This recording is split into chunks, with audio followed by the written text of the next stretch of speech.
Hello students, चलिए आज की क्लास में हम डिस्कस करते हैं एक बहुत ही इंपॉर्टेंट टॉपिक है पंक्चुएशन। पंक्चुएशन क्या होते हैं? These are marks, these are signs. चिन्ह होते हैं, संकेत होते हैं। पर्पज क्या होता है? To clarify the meaning, to clear the meaning. जो हमने सेंटेंस लिखा है उसका अर्थ पढ़ने वाले को, सुनने वाले को सही तरीके से समझ में आ जाए।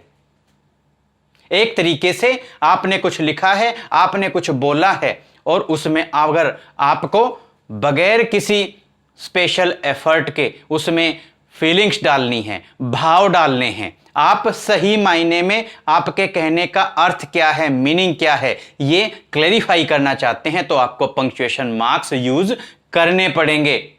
बहुत सारे जॉक्स हैं जो अवेलेबल हैं कि अगर आपने बहुत सारे सेंटेंस लिखे, बहुत सारे सेंटेंसेस आपने लिखे हैं या बोले हैं, वहां पर आपने प्रॉपर्ली पंक्चुएशन मार्क्स यूज नहीं किए, सेंस ही क्लियर नहीं हुई, आपने कहना कुछ चाहा, सामने वाले ने समझ कुछ लिया।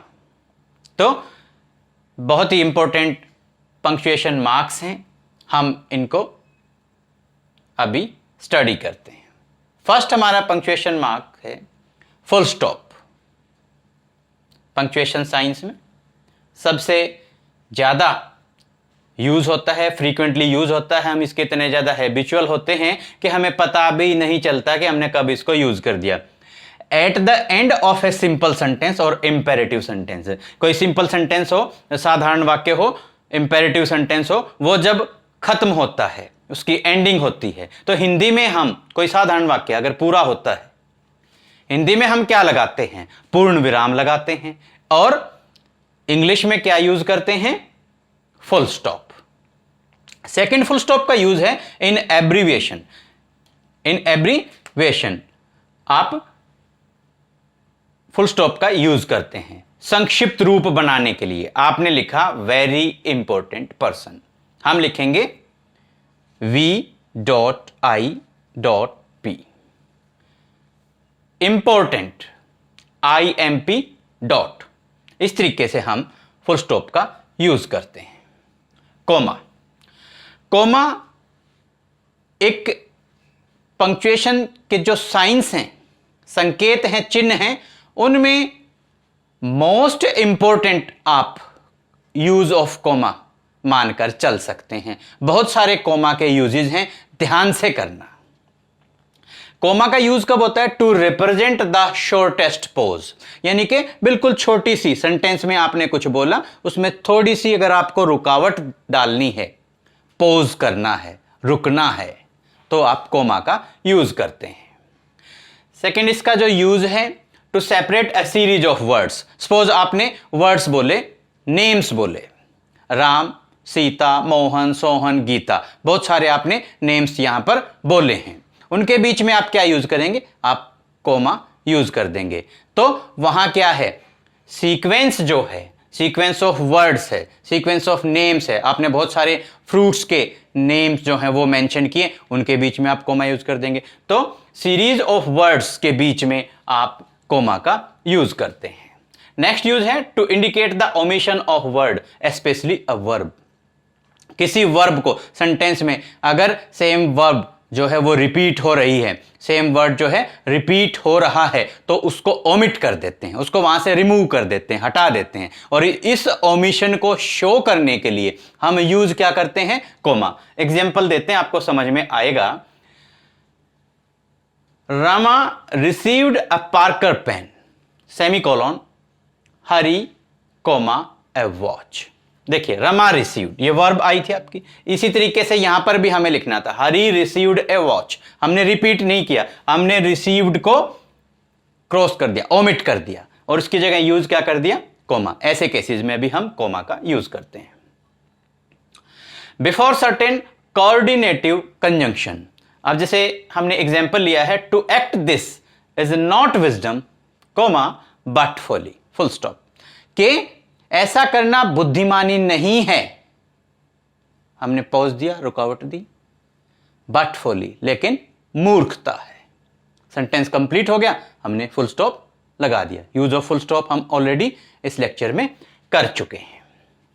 तो यहां पर जो वर्ड है ये बट है, ये कोऑर्डिनेटिव कंजंक्शन है। तो कोऑर्डिनेटिव कंजंक्शन से पहले आप देख लीजिए हमने यूज ऑफ कॉमा किया है। नेक्स्ट यूज है to separate adverbial clause from its principal clause. हम सबको पता है, एक कॉमन फैक्ट है, एडवर्बियल क्लोज प्रिंसिपल क्लोज पे डिपेंड करता है। जैसे हमने लिखा when I was a bachelor comma I lived by myself, तो I lived by myself principal clause हो गया। When I was a bachelor adverbial clause है। इन दोनों को सेपरेट करना था, हमने यूज ऑफ कोमा कर लिया।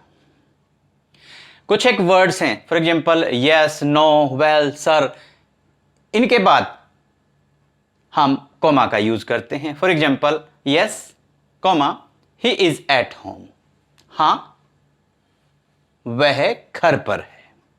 Well comma let us run a race, आओ हम एक दौड़ दौड़ते हैं। इन एड्रेसिंग पीपल, अगला यूज है एड्रेसिंग पीपल। अगर हमें किसी को संबोधित करना है तो भी हम कोमा का यूज करते हैं। फॉर एग्जाम्पल हमने लिखा how are you comma Mohan, last में क्वेश्चन मार्क, क्योंकि क्वेश्चन पूछा है। मोहन किसको एड्रेस किया? मोहन को। उससे पहले हमने यूज क्या कर दिया? कोमा। मोहन तुम कैसे हो? Sita comma come into the garden, Sita बगीचे में आओ। यहां पर एड्रेस किसको किया? सीता को। उसके बाद में हमने इसके साथ में हमने कोमा का यूज कर दिया है। तो ये बहुत सारे यूजेस हैं कोमा के, इसको पर्टिकुलरली आप ध्यान से करेंगे। इसी के साथ में कैपिटल लेटर्स, पंक्चुएशन मार्क्स में, पंक्चुएशन साइंस में हम यूज करते हैं कैपिटल लेटर्स, बड़े अक्षर, बोल्ड जो हैं अल्फाबेट्स, आप कब यूज करते हैं? देखिए बहुत सारे केसेस हैं। जैसे सबसे पहले हम गॉड के नाम, कोई भी काम करते हैं भगवान का नाम लेते हैं, गॉड। गॉड हमने लिखा, गॉड का जी आप हमेशा कैपिटल लिखेंगे। फिर गॉड के बाद कौन आते हैं? हम आते हैं। तो इंग्लिश में आई जब आप यूज करते हैं स्टार्टिंग में, तो आप आई जो है वो कैपिटल आप लिखते हैं। न्यूज़पेपर का नाम है, कोई लैंग्वेज है, Hindi, English, Arabic, Spanish, Urdu, उनके नाम हैं। न्यूज़पेपर का नाम है the Tribune, the Hindustan Times, इस तरीके से। कास्ट है, कोई रिलीजन है, हिंदू, मुस्लिम, सिख, क्रिश्चियन, ये रिलीजन है। Days of the week, months of the year, इनके नाम से भी पहले आप कैपिटल लेटर्स यूज करते हैं। कोई कंट्री है, सिटी है, पीपल हैं, डिस्ट्रिक्ट का नेम है, जिले का नाम है, स्टेट का जो नेम है, उनके नाम से पहले भी हम, कंट्री के नाम से पहले भी हम कैपिटल लेटर्स जो है फर्स्ट, सपोज आपने लिखा इंडिया, तो INDIA, आई क्या हो गया? कैपिटल लेटर हम यूज कर देंगे। कोई भी सेंटेंस हमने लिखना स्टार्ट किया, नया सेंटेंस जैसे ही हम स्टार्ट करते हैं, उसका जो फर्स्ट वर्ड होगा, उसका जो फर्स्ट अल्फाबेट होगा वो कैपिटल आप यूज करेंगे। आपने सपोज जैसे ही लिखना, ये हमने सेंटेंस लिखा ही में जो H है वो कैपिटल है। ये एक हमेशा चलने वाला रूल है कि कोई भी नया सेंटेंस आप जब लिखते हैं, उसका जो फर्स्ट वर्ड होगा, उसका फर्स्ट अल्फाबेट आप कैपिटल यूज करेंगे। इसके साथ में हम कुछ और ऐसे हैं पंक्चुएशन मार्क्स, पंक्चुएशन साइंस, जो ज्यादातर यूज तो होते हैं बट उतने कॉमनली यूज्ड नहीं होते हैं। एक इनमें बहुत इंपॉर्टेंट पंक्चुएशन मार्क्स है, साइन है, जो आप यूज करते हैं, एपस्ट्रोफी। हम ज्यादातर इतने हैबिचुअल हो जाते हैं, हम एपस्ट्रोफी खाली नहीं बोलते, हम बोलते हैं एपस्ट्रोफी एस। एपस्ट्रोफी एस का मतलब क्या होता है? सपोज आपने लिखा राम एपस्ट्रोफी एस, राम्स बुक, राम की किताब। का को दिखाने के लिए, मतलब पोजेशन को दिखाने के लिए आप क्या यूज करते हैं? एपस्ट्रोफी का यूज करते हैं। और इसका सेकंड यूज होता है ओमिशन ऑफ लेटर। सपोज आपने कोई लेटर है वो ओमिट करना है, जैसे आपने कैन नोट लिखना था, यहां आपने कैन लिख के और क्या लिखा? ऊपर आपने एपस्ट्रोफी लगा दिया और टी लिखा। इसका मतलब क्या है? कांट। तो इस तरह के केसेस में भी आप एपस्ट्रोफी, साइन ऑफ एपस्ट्रोफी यूज करते हैं। ये हमने एपस्ट्रोफी के यूजेस आपको बतलाए हैं। इसी के साथ में हम डिस्कस करते हैं हाइफन और डैश। देखिए हाइफन ऐसे छोटा सा साइन होता है और डैश उससे थोड़ा सा बड़ा साइन होता है। पंक्चुएशन मार्क्स हैं ये भी। हाइफन कब यूज करते हैं? To combine the compound words. जैसे हमने एग्जाम्पल लिखा पासर बाई, इन दोनों को कंबाइन करने के लिए हमने छोटा सा हाइफन लगाया है, छोटा सा चिन्ह, छोटा सा निशान ये लगाया है हमने, पासर बाई। इसी तरीके से जो और भी हम कंपाउंड वर्ड्स हैं उनको यूज करते हैं तो हम वहां पर हाइफन का यूज करते हैं। डैश का भी यूज करते हैं। डैश जो है कंपेरेटिवली साइज में जो है हाइफन से थोड़ा सा साइन जो है बड़ा होता है, ये बिल्कुल छोटा सा है और ये इससे थोड़ा सा बड़ा होता है। डैश, डैश यूज कब करते हैं? जब हमें सेंटेंस में चेंज ऑफ थॉट, विचारों में बदलाव को दर्शाना हो। सपोज आपने यहां पर लिखा फ्रेंड्स, कंपेनियंस, रिलेटिव्स, ये सीरीज ऑफ वर्ड्स है, तो यहां पर हमने यूज क्या कर दिया? कोमा यूज कर दिया। हमने बताया था यूजेस ऑफ कोमा में, लेकिन फिर हमने यहां पर डैश यूज किया है, चेंज ऑफ थॉट आ गया। ऑल डेजर्टेड हिम, हमने बोला कैसे है? Friends, companions, relatives, all deserted him, यानी कि फ्रेंड्स ने, साथियों ने, रिश्तेदारों ने, सभी ने उसको छोड़ दिया। तो चेंज ऑफ थॉट को शो करने के लिए हमने डैश का यूज किया है। एक ब्रैकेट, पैरेंथेसिस, जैसे फॉर एग्जांपल हमने मैथमेटिक्स का एग्जांपल लिया है, इसका यूज क्या होता है? ये मोर और लेस दिस इज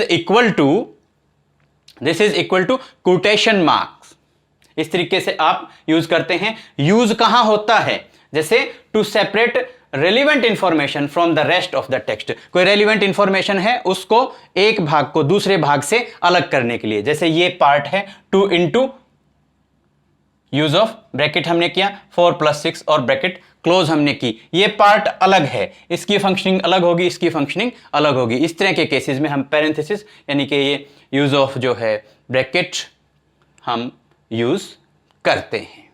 ये ज्यादातर आपने, जैसे हमने एग्जाम्पल देखा मैथमेटिक्स से हमने एग्जाम्पल लिया है, उसी तरीके से आप इसको यूज करते हैं। अब हमने कोमा जो है वो पढ़ा था, इसके बाद में हम अब स्टडी करते हैं, पढ़ते हैं क्वेश्चन मार्क। भाई इंटरोगेटिव सेंटेंस है वो जब हमने लिखा तो उस सेंस को क्लेरिफाई करने के लिए कि ये इंटरोगेटिव सेंटेंस है, ये प्रश्नवाचक चिन्ह है, उसको दिखाने के लिए हम क्वेश्चन मार्क का यूज करते हैं। आपने लिखा वेयर आर यू गोइंग, आपने ये सेंटेंस लिख के क्वेश्चन मार्क लगा दिया। आप कहां जा रहे हो? What's your name? Question mark. Where are you going, कहां जा रहे हो? What's your name? In which school do you read? In which class do you read? What's your father's name? ये सारे के सारे क्वेश्चन है, लास्ट में क्या लगाना पड़ेगा? क्वेश्चन मार्क, शो करने के लिए, बताने के लिए कि प्रश्न पूछा गया है, क्वेश्चन पूछा गया है, क्वेश्चन रेज किया गया है। अब एक आता है आपका mark of exclamation, sign of exclamation, विस्मयादि बोधक चिन्ह आप बोलते हैं, तो ये साइन होता है, ये लाइन एंड डॉट। इसको हिंदी में हम बोलते हैं, जैसे क्वेश्चन मार्क को हम क्या बोलते हैं? इस तरीके से शेप होती है, खाना बनाते टाइम किचन में यूज होती है, कड़छी, ये बोलते हैं। और साइन ऑफ एक्सक्लेमेशन या मार्क ऑफ एक्सक्लेमेशन को बोलते हैं डंडा बिंदी, ये बोला जाता है। कब दिखाते हैं? इंटरजेक्शन का जो हमारा एक लेक्चर था उसमें हमने डिस्कस किया था, सडन फीलिंग्स और इमोशंस को दर्शाने के लिए हम साइन ऑफ एक्सक्लेमेशन का यूज करते हैं। जैसे अलास, साइन ऑफ एक्सक्लेमेशन आप यूज करेंगे, alas his mother is dead. Hurrah, our party won the elections. तो यहां पर हमने साइन ऑफ एक्सक्लेमेशन ये हमने यूज किए हैं। इन्वर्टेड कॉमास का हम कब यूज करते हैं? इन्वर्टेड कॉमास, अगला एक पंक्चुएशन मार्क है, पंक्चुएशन साइन है, इन्वर्टेड कॉमास आप इस तरीके से यूज करते हैं। तो यहां पे क्या होता है कि जो स्पीकर है, बोलने वाला है, उसने बात बोली है और उसकी स्पीच को हमने directly with in inverted commas अगर रख दिया है तो इसका मतलब उसकी एज सच बात को हमने with in commas, inverted commas रखा है। तो डायरेक्ट स्पीच में हम क्या यूज करते हैं? Inverted commas. Example, he said I am going, उसने कहा कि वो जा रहा है, जो उसने कहा उसकी कही हुई बात को एज सच हमने विद इन इन्वर्टेड कोमास रख दिया। तो डायरेक्ट स्पीच में हम इन्वर्टेड कोमास का यूज करते हैं, और जब इससे इनडायरेक्ट स्पीच हम बनाते हैं तो जो है हम इन्वर्टेड कोमास को रिमूव कर देते हैं, हटा देते हैं। अब हम यूज करते हैं, आपके सामने दिखाते हैं यूजेस कि हमने कोमा कब यूज करना हमने सिखाया था, टू शो शॉर्टेस्ट पॉज। और हमने कहा था कि कुछ जोक्स हैं, कुछ स्पेशल केसेस हैं जहां पर यूज ऑफ कोमा होता है। एक यहां पर बतलाया गया है, for example cat, what is the difference between cat and comma, very strange thing, what is the difference between cat and comma. तो देखिए कैट में क्या होता है, cat has claws at the end of its paws, उसके पंजों के last में एंड पे क्या होते हैं, क्लोज होते हैं, और उसके जो पैर होते हैं उनके जो है लास्ट में क्या होते हैं, क्लोज होते हैं, पास। और कोमा कब यूज करते हैं, comma has pause at the end of clause, जब क्लोज का एंड होता है तो वहां पर पोज देने के लिए हम किसका यूज करते हैं, कोमा का। So cat has claws at the end of paws and comma has pause at the end of clause. ये हम इस तरीके से यूज ऑफ कोमा याद कर सकते हैं। अब इसी तरीके से कोमा से रिलेटेड है आपके सेमीकोलन और कोलन। देखिए अगर आपने ये डॉट लगाई और इस तरीके से कोमा लगा दिया, ये साइन है आपका सेमीकोलन का, और अगर आपने डबल डॉट लगा दी तो ये साइन है आपका कोलन का। यूज क्या होता है, वही पोज देने के लिए, पोज दिखाने के लिए, और सेंटेंस में रुकावट को शो करने के लिए। लेकिन सेमीकोलन कब यूज करते हैं, जब सेंटेंस में हमें पोज तो दिखाना है लेकिन कोमा से ज्यादा पोज, ज्यादा रुकावट शो करनी है। कोलोन कब यूज करते हैं, जब हमें सेमीकोलन से भी ज्यादा पोज, ज्यादा रुकावट सेंटेंस में शो करनी है, दिखानी है। एग्जाम्पल सेमीकोलन का यूज जैसे दिखाया गया है, it rained all night semicolon, consequently comma the street were muddy full stop. It rained all the night, पूरी रात बारिश हुई, हम रुके कुछ और देर, कॉन्सिक्वेंटली फिर रुके, पूरी रात बारिश हुई, परिणाम स्वरूप द स्ट्रीट वर मडी, गलियों में कीचड़ था। तो कोमा से ज्यादा पोज शो करने के लिए, दिखाने के लिए हम सेमीकोलन का यूज करते हैं। और सेमीकोलन से भी ज्यादा यूज ऑफ कोलन क्या होता है, सेमीकोलन से भी ज्यादा अगर हमें सेंटेंस में पोज शो करना है, रुकावट दिखानी है, रुकावट दर्शानी है, तो आप कोलन का यूज करते हैं, डबल बिंदी, ये आप यूज करते हैं। एग्जाम्पल है Shakespeare says colon, Shakespeare says आप रुकते हैं, उसके बाद में आपने within commas quotation form में लिखा है sweet are the uses of adversity, के we shouldn't dishearten even in the times of adversity और even in adverse conditions, यानी कि हमें विपरीत परिस्थितियों में भी हौसला नहीं गंवाना चाहिए, हौसला नहीं छोड़ना चाहिए। तो इसी के साथ में हमने यूज आपको पंक्चुएशन मार्क्स के बतलाए हैं, उनमें आपको full stop, comma, semicolon, colon, question mark, और इसी के साथ में inverted commas, mark of exclamation, ये आपको बतलाया है, पैरेंथेसिस आपको समझाया है, हाइफन, डैश एंड एपस्ट्रॉफी ये आपको, और साथ में कैपिटल लेटर्स, इनके जो यूजेस हैं वो हमने मैक्सिमम आपको अच्छे तरीके से सिंप्लीफाइड मेथड से आपको समझाने की कोशिश की है, और उम्मीद करते हैं आपको समझ में भी आया होगा। आपके जो डाउट्स हैं आप कमेंट बॉक्स में ड्रॉप कर सकते हैं। अगली वीडियो में ग्रामर के अगले टॉपिक के साथ आपसे फिर होगी मुलाकात। Thank you.